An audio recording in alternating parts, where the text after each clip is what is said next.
All right. So firstly, thanks a lot for having me on Product Out here, Roa.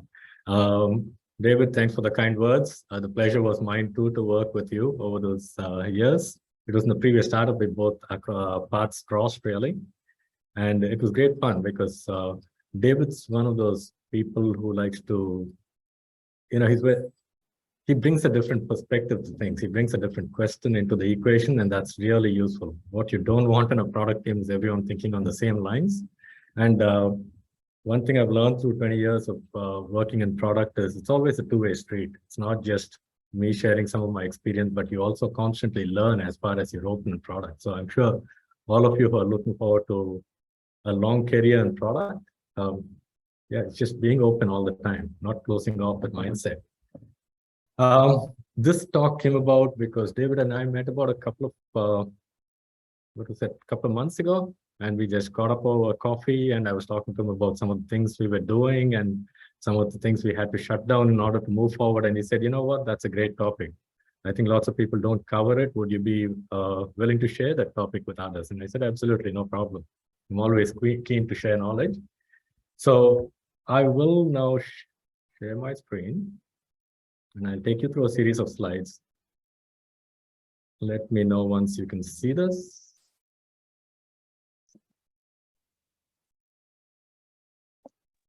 Yeah, we can see it.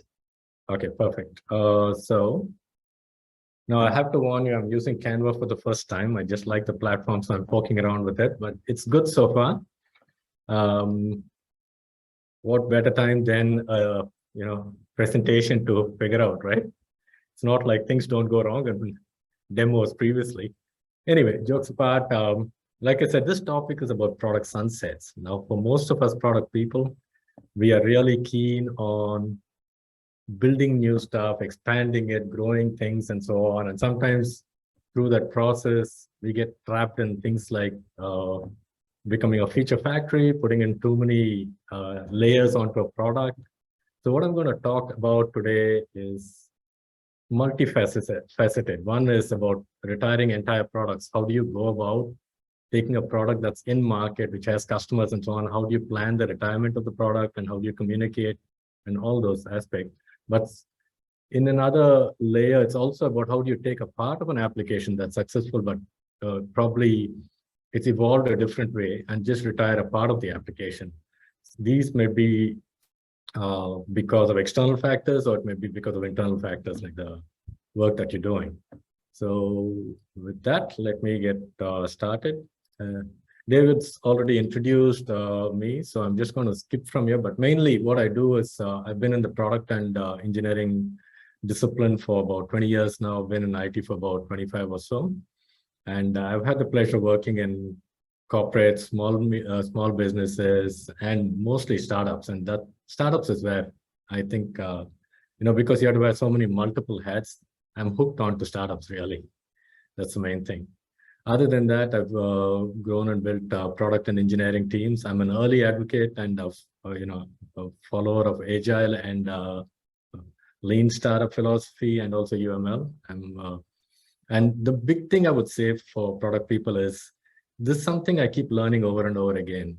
It's the outside-in approach to product development. Quite often when we start products, we quickly get caught up in the idea, and then it starts becoming an inside-out development. But to switch that back, I have to keep reminding myself about this quite often.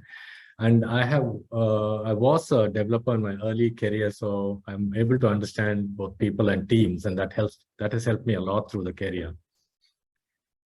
So today's topics, I'm going to cover the whole topic of product sunsetting. What is it? Why is it needed? And so on. Some of the key considerations that I use as I go through this process with my teams. It's a simple framework. Use it not just for sunsetting, but also for product development and so on. And then from there, I will take you through 4 scenarios, which are slightly different. One is a full product sunset. One is not really a product sunset, but it's moving people from one old platform to a new platform. So in a sense, I call it a technology change. Then there was a partial sunset of a module, which we had to do because of external factors. I'll talk to you about that. And then the last one is actually the whole lean philosophy approach. where we developed a product and got it to market based on what signals we were getting from the market, but then realized that conditions change in the market, and we had to pull back from it and not continue to develop the product. And right at the end, I'll be open for Q&A. So here we go. So what exactly is product sunsetting? So as I mentioned before, product development is the exciting part. You build new stuff, you talk to your potential customers or your users, you research the market, and you go off and figure out a need that's there, some unmet needs, or you take something that's already there and look at how you can improve it and so on. And that's how you start developing products. And it's very exciting. So we always want to keep building and enhancing what we have. But there is another side to products as well. Sometimes in order for you to be able to progress, you have to let some things go behind. And that's what product sunsets is all about. Particularly if you're a company that's got a lot of products, there are times where you'll have to decide that a product's been there for a long time and it's no longer suiting the conditions under which it was created, the market has shifted, and various other factors. And therefore, we make the tough choice that we have to retire the product. So when we are doing this, it's always hard because there's customer impact. There are hard decisions we have to make as the product leadership.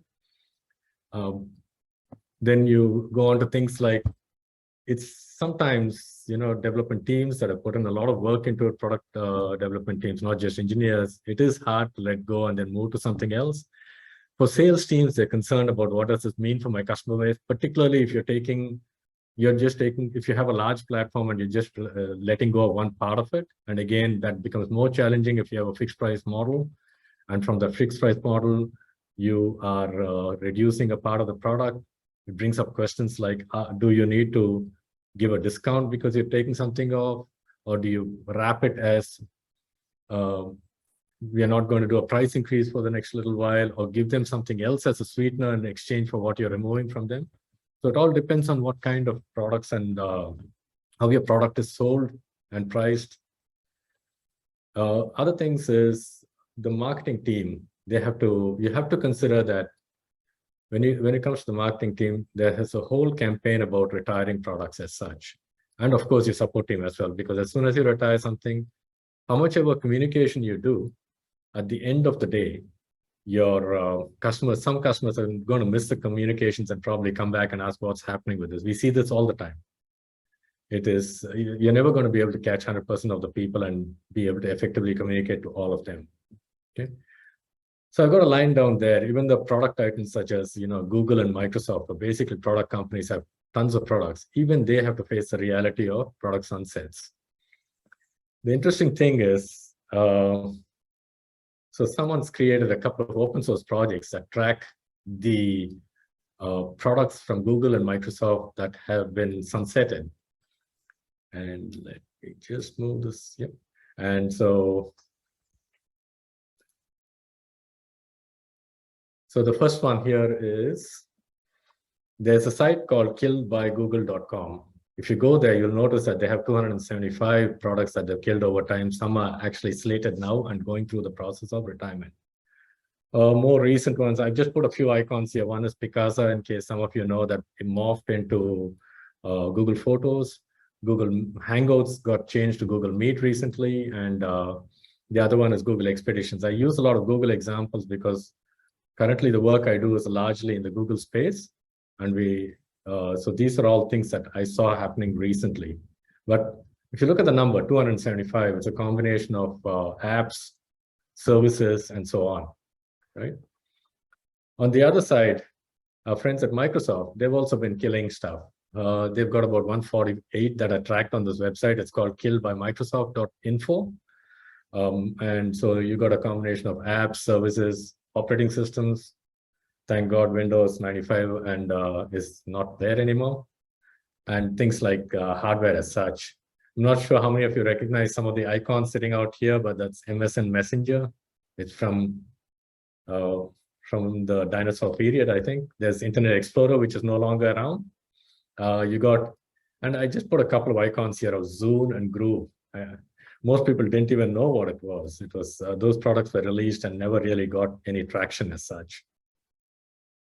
So point of these two slides is just to show how big it is. And the bigger a company is and the more products they have, the larger their graveyard of old products will be. So next up. So while considering how to go about sunsetting a product, I use the 5W1H approach. I mean, I use it for all kinds of things in product development. It's a good set of questions to ask whether you're creating something new or you're closing something out. So the questions there are why, what, who, when, where, and how. And so questions that I often ask, which I'll elaborate in the next few slides, is why are we considering sunsetting? What aspects of the product is affected? Who's affected by this change? When do we want to retire it? Where and how do we communicate this change? And how can we minimize impact to our customers? Right. So I'll just take you on to the next bit. So first question, what are we planning to sunset? So when the question comes up, quite often it's when we look at a product stack. In our case, I'll use our example in Hapara. So we have a large platform which has multiple modules on it, and it has different aspects that are, firstly, some background actually. So we are in the kindergarten to 12 space. It's called the K to 12 education. We've created a series of tools that sit on top of the Google Apps for Education platform, which is now called Google Workspace for Education. So over time, we created a workflow layer that sits on top of Google and enables class workflows to work properly. And so we created modules or tools in our platform that support teachers, that support school principals and administrators, students, obviously, parents, and then technology administrators in schools, curriculum and instruction. So there's a whole bunch of different user groups that use our platform. And as the Google Workspace for Education platform evolved, we kept putting layers on top of it to make it more seamless in classrooms. One of our key successes is we started early, around 2010 was when it was just a project or a concept for a bunch of schools in New Zealand. This is where Hapara started, but majority of the user base is now in North America. So as we built layers and layers on top of Google, and as Google continued to evolve, we too got impacted by those changes. And so when I take you through the examples at the end, you'll understand. That's why I gave you this concept of why we go through this approach and why it's impacting us in different stages. So with the what, coming back to the first question, which is what, we'll look at the product stack and say, okay, it's got quite big. What part of it do we want to? Are we planning to sunset? Quite often the trigger for this is things like usage going down, the market shifts and so on. So when these factors change and the product is no longer at its peak and you can see the declining curve in terms of either sales or usage and so on, that's what triggers the question of, do we need to retire one part of the product or an entire app as its own? And so while sunsetting here, the question is, do we, like I said, sunset the entire part of a product? So we had some standalone analytics products that are add-ons to our main platform. So that's a case of where we take the entire analytics platform and retire that base. There's another part which, another aspect of sunsetting is where you take a part of your platform, which is no longer used. So as we build modules, as users, what can I say, the usage patterns change and so on, the traffic into certain parts of your application may change, and then you may decide to retire that because otherwise there is a cost to maintaining it and keeping it up to date and so on, particularly as technology keeps changing. And the last one is the option to actually replace. So with the first two, you're getting rid of them and not actually giving the customer something else in return. With the replacement strategy, what you end up doing is you're retiring something, but replacing it with something that's more probably more relevant, more useful based on market research and so on. Now, of the three, the first two are hard from a communications coordination perspective, but replacement has got both the communication and coordination perspective, but it also has an added layer of challenge because you're replacing. Sometimes it requires you to migrate users across and maybe migrate historic data across to the new platform and so on, so that customers are not impacted. So there's a additional technology layer that's challenging when you're doing replacement.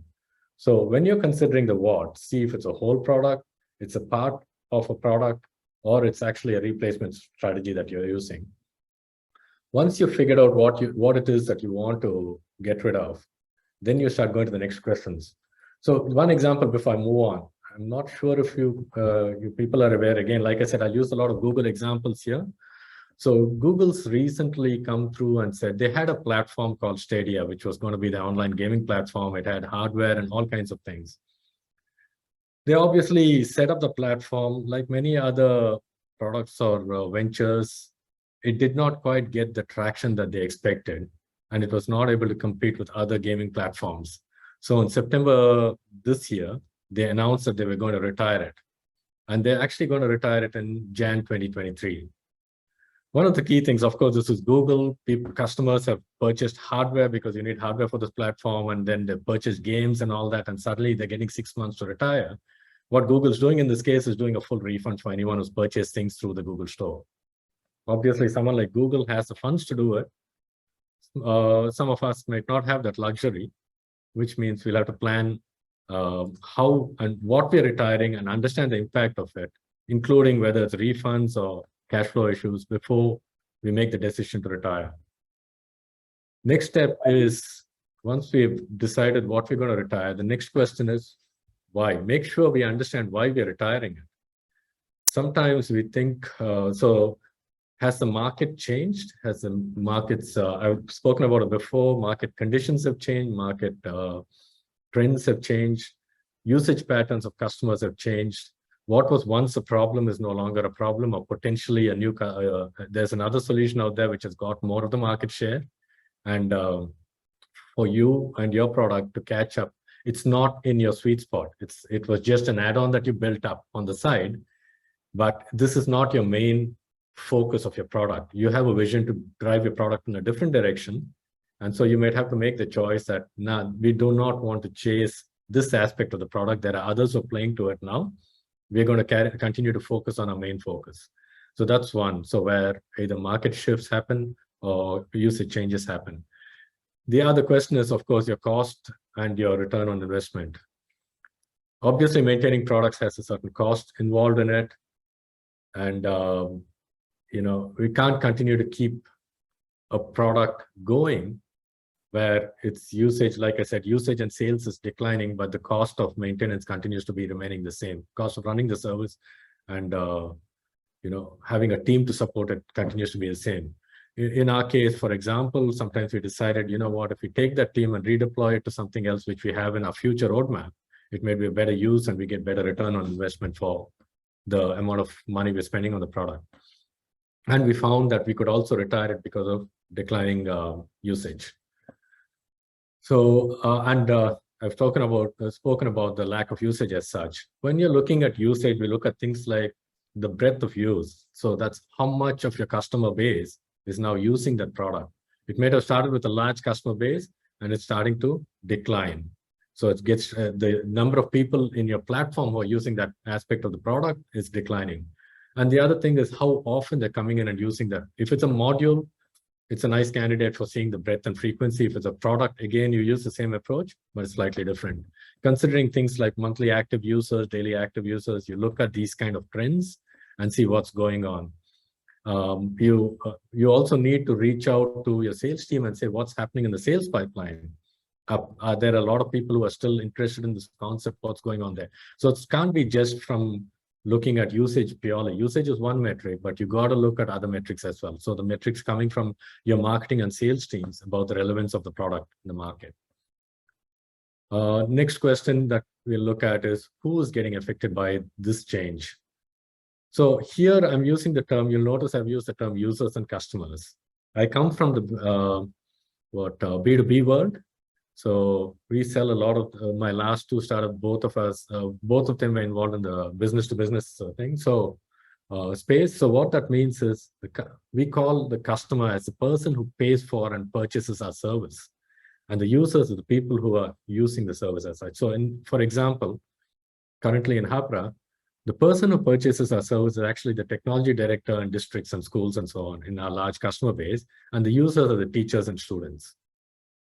Right? So that's the differentiation between customers and users. If you're talking about something like a B2C environment, quite often the user and customers one and the same.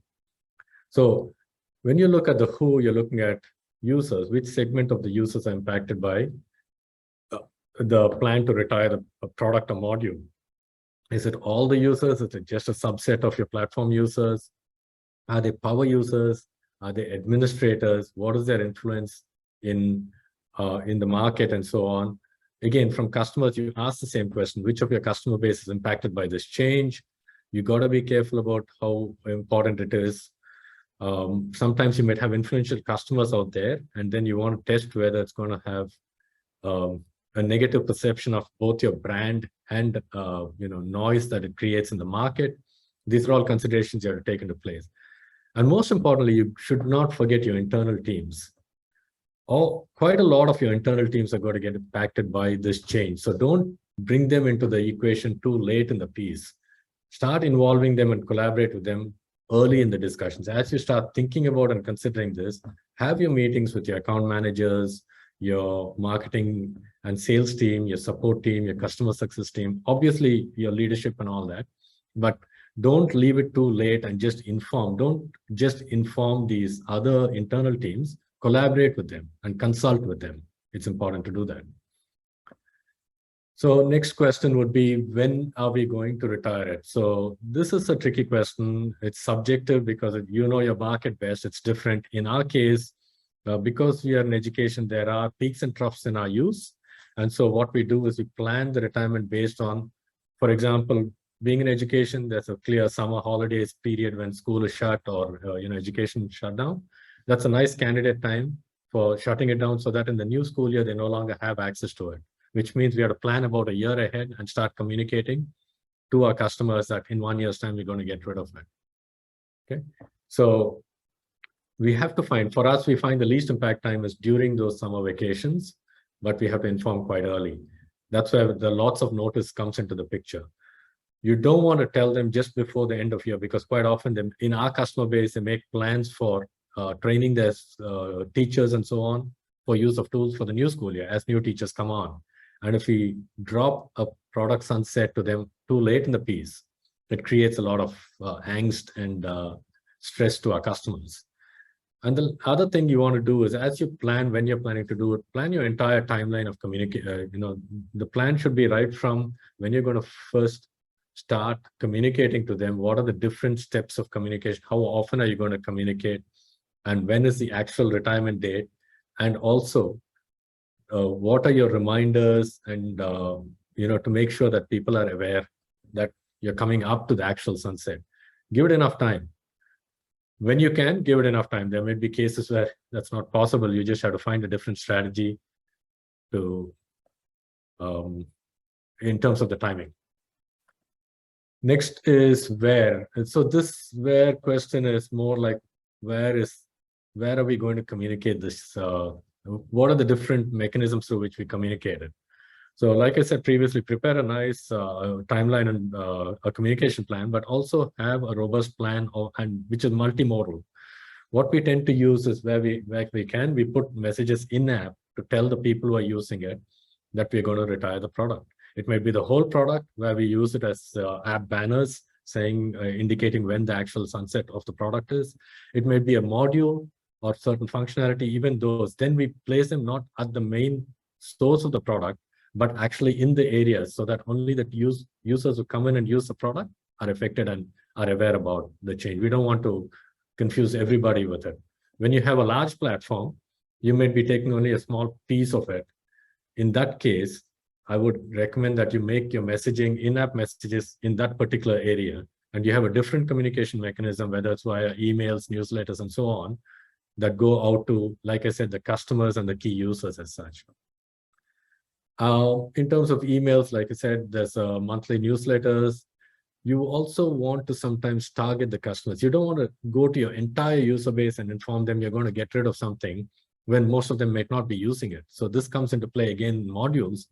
look at the data, look at who's using it, make targeted comms. It's important. And then look at all the collateral you have, whether it's your support articles, your marketing material in your website, blog posts, and all that. You got to plan how you're going to, coordinate all of these activities so that they sync up. What you don't want is to have retired a product and then left a page on your website if you're marketing primarily through the web, which still talks about the product and so on. And of course, I mentioned intranet pages here because that's for your own teams as well. Depending on how big your team is, you need to do internal communications as well and put a place where you have all the information available.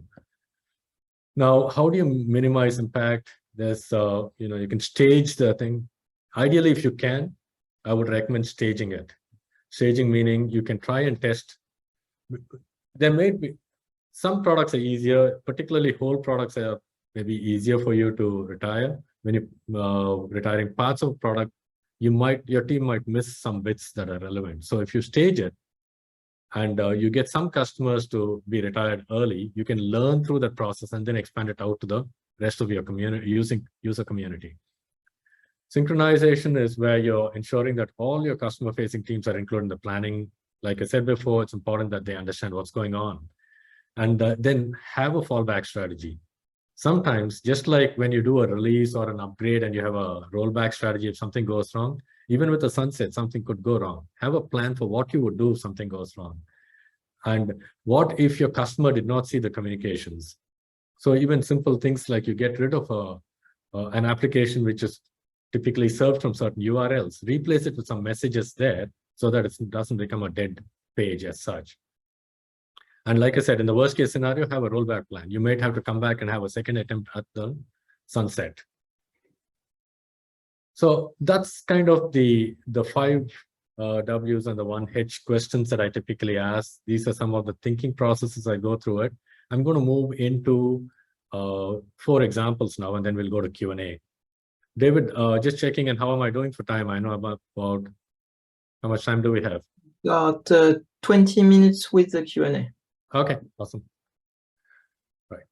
All right, so the first scenario I'm going to talk about is actually an analytics product. We first, like I said, our company, Hapra, was set up, it was initially a project for a friend that started off in 2020. In 2010, in 2012, the founder officially formed the company. By then, we already had a product that was actually spreading through word of mouth. The founder got invited to an incubator in Silicon Valley, and then the company's headquarters shifted there. And most of our customer base was there as such. So we created this product called Hapra Analytics because people were not clear how Google's, at that point, Google only had Google Drive, which it was giving away free to customers. So we put the workflow layer on top of it, put a whole classroom layer. Google Classroom came out much later. Prior to that, we already had a classroom layer. That was how we got into the whole business in the first place.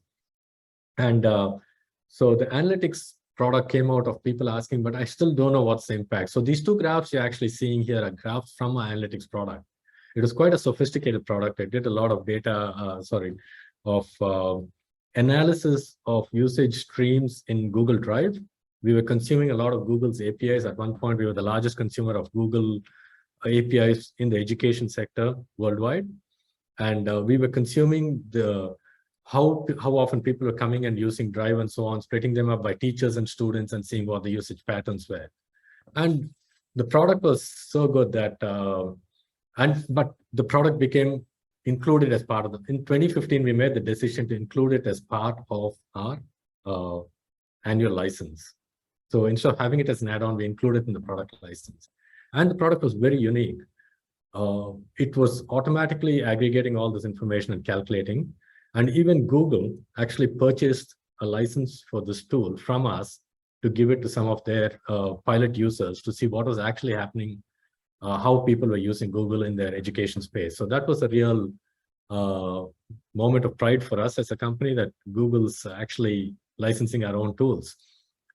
But then what we saw is, like after about 6 years of it, so it got officially launched in 2015. It was in beta prior to that, 2016 actually, and so it was in beta prior to that. But we saw the trends were changing, and this trends started changing because while earlier when people started moving to digital classrooms, that mostly either only Google or Microsoft Office 365 for education, you started seeing a whole bunch of apps starting to get built around the ecosystem.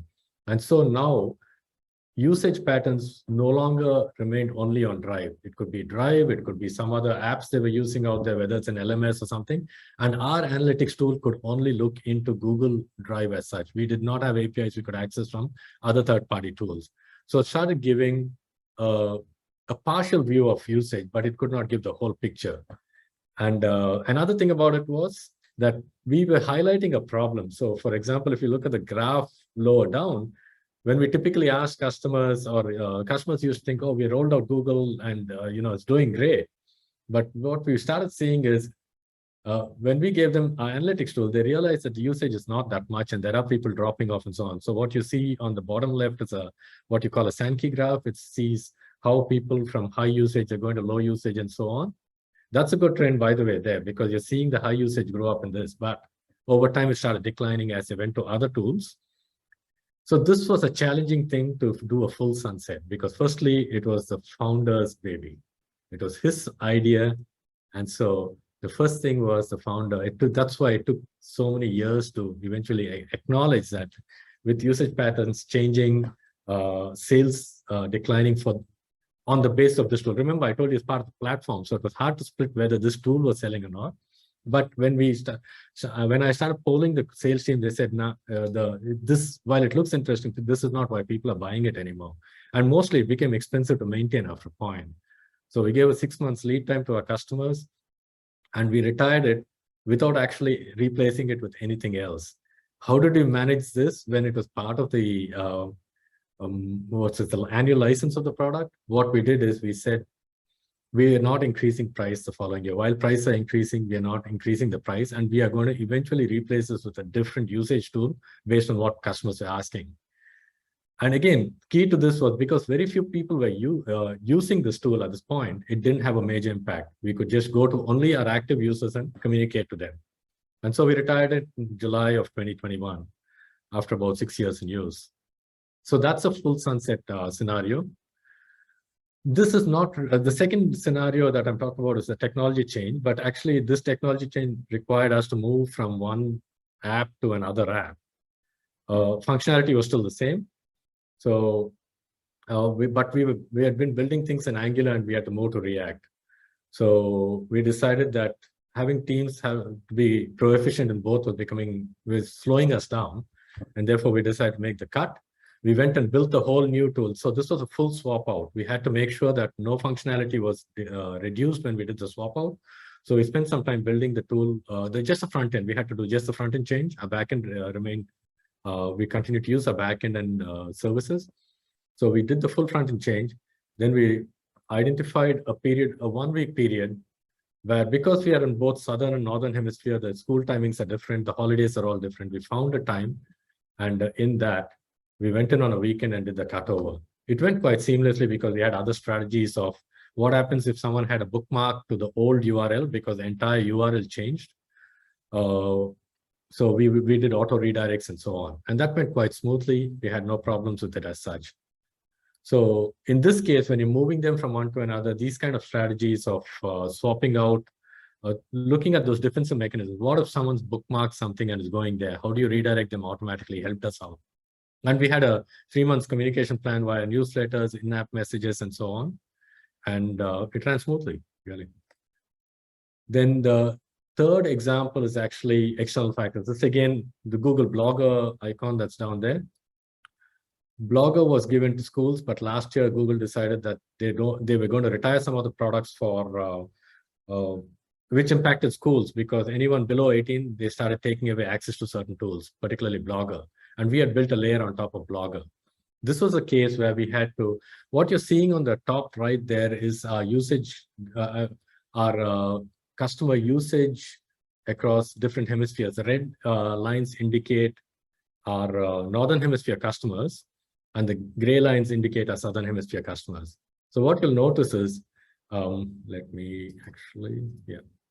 So hopefully you can see this now. What you're seeing is, for the Northern Hemisphere, this is the peak time when school holidays happen in the middle of the year, whereas Southern Hemisphere is December and Jan. So in this case, what we had to do was do a two-phased approach. So we retired it first for the Southern Hemisphere at the end of the year in December, and then for Northern Hemisphere the following year in June, so that when the new school year starts, they no longer have access to this model. And we were able to do it because we have tools in our platform which allow us to we initially created it to release things to customers at certain times. So we called it stage release. Some of you might use this in your platforms with feature flagging and so on. So we have a release management tool that we customize for our needs. We can detect hemispheres, countries, specific customers or slices of customers. And we use that mechanism to retire at different phases. And we had different communication mechanisms to both customer, whether they're Northern Hemisphere or Southern Hemisphere based on that. So last one is actually an MVP that did not progress. So when the pandemic hit us in 2021, entire school workflows changed overnight, as you all realize. Suddenly students were sitting in class, and there was a rush to go and adopt Google Classroom as a tool to push out material. And so when our sales team was contacting our customers to look for, during the pandemic, many of them said, do you have an analytics tool for Google Classroom to see how it's being used?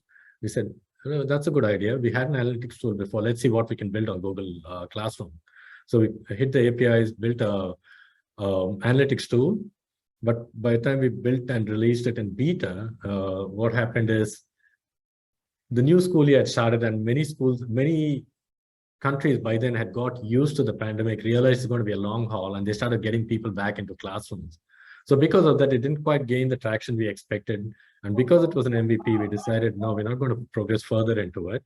We're just going to retire the product. In this case, I'm really glad that we went through a lean approach and did an MVP, had a beta tag on it so that it becomes easy to remove from any customers who are using it. And also, because we did not get enough traction in the market, we just managed to retire it. Again, that too got retired at the same time in July 2021, as you can see from the bottom of the slide. So that's effectively the 4 scenarios that I wanted to talk about. Next up, I just want to open up for any Q&A. Yeah, thank you, Nara. As a reminder for everyone, use the chat in Zoom to ask your question. I will relay it to Nara. We've got a question from Anthony Martin. Ant, do you want to ask it? Yeah, sure. It was just a question about the decision to keep the pricing the same in the following year, which I guess is sort of a nominal price decrease. Yeah. Was the maths behind that related to the amount that you were saving in no longer having that feature? A bit, to an extent it was. Mostly it was about, there were 2 expenses that we were continuing to incur because most of the development costs had been completed. And we were not doing any further development of it. But we had to maintain the product. The product got a little bit complicated because, like I said, as the environment changed, it was depending on some configuration data from schools. And quite often that used to become problematic to continue to feed into our system and therefore generate the right drafts. So we had our maintenance team who regularly get requests from customers because they changed something in their Google setup. And that would require them investigating for 1 or 2 days. So there were 2 costs associated with. One is just the running cost of the service. And that running cost, when people were not coming and hitting the service that much, it no longer got justified for us. And then the opportunity cost of pulling out 1 or 2 developers every once in a while to investigate what's going on and go tweak the algorithms a little bit to get the data back in. So that was the cost aspect for us. And in terms of managing it through, like I mentioned, because the usage has started going down, we did not make a big hue and cry about, not changing price and so on, or reducing the price. It was quite limited to just the people who are getting impacted by the reduction of the tool. And so we could have better communication with them directly without impacting our entire customer base. I think it would have been a mistake on our part to tell everybody, hey, we're getting rid of the analytics tool, because quite often, even though they might not be using it, when you tell them it's part of the service and you're getting rid of it, they'll be like, no, now you got to do something for us, right? So we managed to mitigate that by doing a very what can I say, targeted communication, and then removing the product away after giving them time. I hope I answered your question. I guess I was just wondering, did you correlate, because obviously you're foregoing a little bit of revenue, was that foregoing, the revenue foregone, linked at all to the saving, or were these things just not connected and it was more just that's what you thought it would cost to keep those customers happy? No, actually, to be honest, there was it's an interesting thing. While we use the approach that we're not increasing costs for, while costs are going up, we haven't increased it for a long time. We were I don't think it made a material difference really to the customer. So you'll see, like, I don't know if you're aware, recently, Slack, all the services are coming up and increasing prices after 5 years or whatever it is, right? It was just about how we framed it as such. We didn't really push forward and say, hey, we're not going to increase the prices because we're removing this. But if people talked about any objection, we just talk to them about, we haven't increased prices in a long time. This service is costing us too much. You're hardly using it. So there's no real impact for you. And like I said, for the people who don't use the product, we didn't even have these revenue conversations with them or pricing conversations. Oh, thanks. Thank you. I've got a question actually for you, Nara. Yeah. What's your worst horror story about sunsetting product? I don't really have. I think other than the amount of angst internally for us, on the external side, we've largely managed, because like I said, we use this whole approach.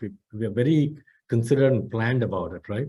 So quite often the biggest challenge for me, so you notice that analytics products, it took me close to, we only retired both of them in July 2021, both the MVP that we built as well as our legacy analytics product. It took me close to a year to convince both our leadership, I'm talking about the exec team and others, and also, yeah, it was easier internally with the dev team and so on, particularly for the legacy product, because they said, it's just problematic for us and so on. The larger discussion was convincing our leadership and then coming up with a plan of what we will eventually replace it with. There was concerns exactly like this. Okay, we're getting rid of something. People are going to ask us for a discount and all that. And so we had to go through all the numbers and everything. I had to make a pitch, and then I had to continue to show, okay, this is the trend. Let's wait a little while and see the trend changes and so on. Initially, the sales team did feel that it's making, even among the sales team, what was happening is some people were wedded to the tool, just like the founder was wedded, was wedded to the tool and so on. So it was more like challenging that emotional assumptions, right? The confirmation bias, and then getting to a point where both the data and the word from the market means that it doesn't make such a big difference. And one thing that helped was Google itself started releasing other products and changed their pricing along the way and gave some more analytics into, not at the level that we were doing, but they gave that entry-level data. And when that happened, I said, well, are we going to continue to compete? They already have a tool there. I think it's easier for us to remove the product now. So the bigger challenge, like I said, was internal rather than external in that case. We are fortunate in that most of the different scenarios I spoke about, none of them caused us any backlash from customers or anything. Nice, thank you. We've got still a bit of time for maybe 1 or 2 questions. Is there anyone in the crowd that want to voice their question?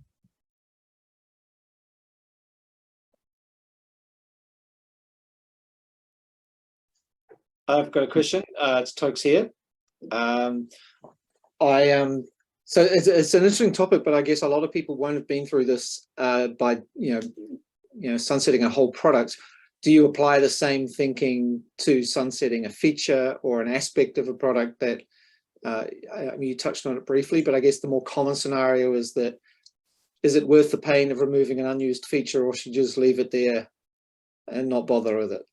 Oh, I would say it's absolutely worth it, because even having a product just sitting out there, what it does is it holds back progress, in my opinion, particularly an unused product or something that's really old, right? Because you're not going to sit with the same technology stack forever. So at some point, you will have to make this decision of, are you going to then port this to the new technology stack? And if so, what is the impact of the cost and so on? Sometimes those may be the triggers to decide to retire that unused function or the module or feature which you're talking about. Sometimes we've just left things and then come back to it at those points. But in our case, we're fairly aggressive with our technology refreshes, our platform refreshes, because we found that when we stay with things for too long, it actually slows us down. There's always new frameworks coming because we work in kind of the web app space. We got to keep adopting new technologies and new frameworks and go on. And those have been good trigger points for saying, do we take the entire part of the product and move it across, or do we take just a part? If you remember, I mentioned, Anthony, that that technology change, I said it was not really a retirement, it was a swap out in a sense. We use that at both. So when we did that, we retired a few unused features, but in return for that, we put some new enhancements, which were anyway in our roadmap as well. And then we use that as a communication mechanism, saying, yeah, instead of that, we've swapped it out with some new features, which you've been asking for. And we use that opportunity to retire unused bits of the application. But I would definitely say, just because something is, it really depends on, in a sense, I guess, on what your technology stack is, how often you refresh your technology and so on. And, you might have it causing no problems, so you don't want to spend time on it, but there will be opportunities where you should look at getting rid of redundant stuff. Thank you. I think we've got one more question from Anthony again, and then the tool bit. Yeah, if nobody else is jumping in. I guess it's just a question on a sort of reactive versus proactive approach to sunsetting. You've talked a bit about, reactively looking at the numbers and looking for things to drop off and then kind of setting the plan. Have you done anything around sort of a bit like proactively setting things, like maybe setting some metrics at the start, which you communicate to your customers and sort of say, hey, once we go below X, then that feature's gone, kind of thing? Well, not to the customers, but it's actually, in a sense, some of it is proactive, because what we have is we have usage metrics in our tool itself, right? We track it quite closely, and that's how we sit down once in a while and say, let's look at the usage and what's happening across the entire platform, because our platform has multiple modules as such. And we need to keep looking at and enhancing the areas of the application where people are working more or using more based on changing usage patterns, based on what's changing in our customer base as such, what workflows are changing for them as external factors like new tools come into the market. There might be a part of our application they're using less because they're now jumped over to an external tool as such. So we are quite proactive about it. We've instrumented, we actually use the Pendo as our metrics tool, right? And Pendo has been great for us. We've tried a couple of other things. We even built an in-house, initially we had an in-house metrics capture, and then we moved to Pendo. And that gives us a lot of instrumentation. So as we're building the tool as such, there's, from the get-go, we have certain patterns to make sure that we'll be able to measure everything. When we build new modules, we have a hypothesis, and we have a number of users we expect for that module and so on. And on that basis, we go. So after that, we release things, as we release features and enhancements, while we are tracking whether it's meeting that metrics. If not, what do we do to try to shift the usage? We're also going and comparing back to the rest of the platform and seeing what are the usage changes over time. And we're tracking this over multiple years. That's when we start seeing some of those trends as such. We have a combination of both data and Pendo and Google Analytics that we look at. So there is a proactive aspect definitely to it. When we look at the proactive aspect and look at, okay, there's shifting patterns here, then we start deciding, what do we do? Do we continue with this, or do we retire the product? Or module in this case. Very often it's just a module. Cool. Thank you so much, Nara, for sharing with us your experience and stories about sunsetting product. I think we can do a round of applause for Nara. All right. Thanks a lot, guys. Thanks for having me. Appreciate this. Good luck. I mean, exciting times. I think with all the work you guys are doing in Product Out Hero. Thank you so much, Nara. Okay, guys. Thanks for having me.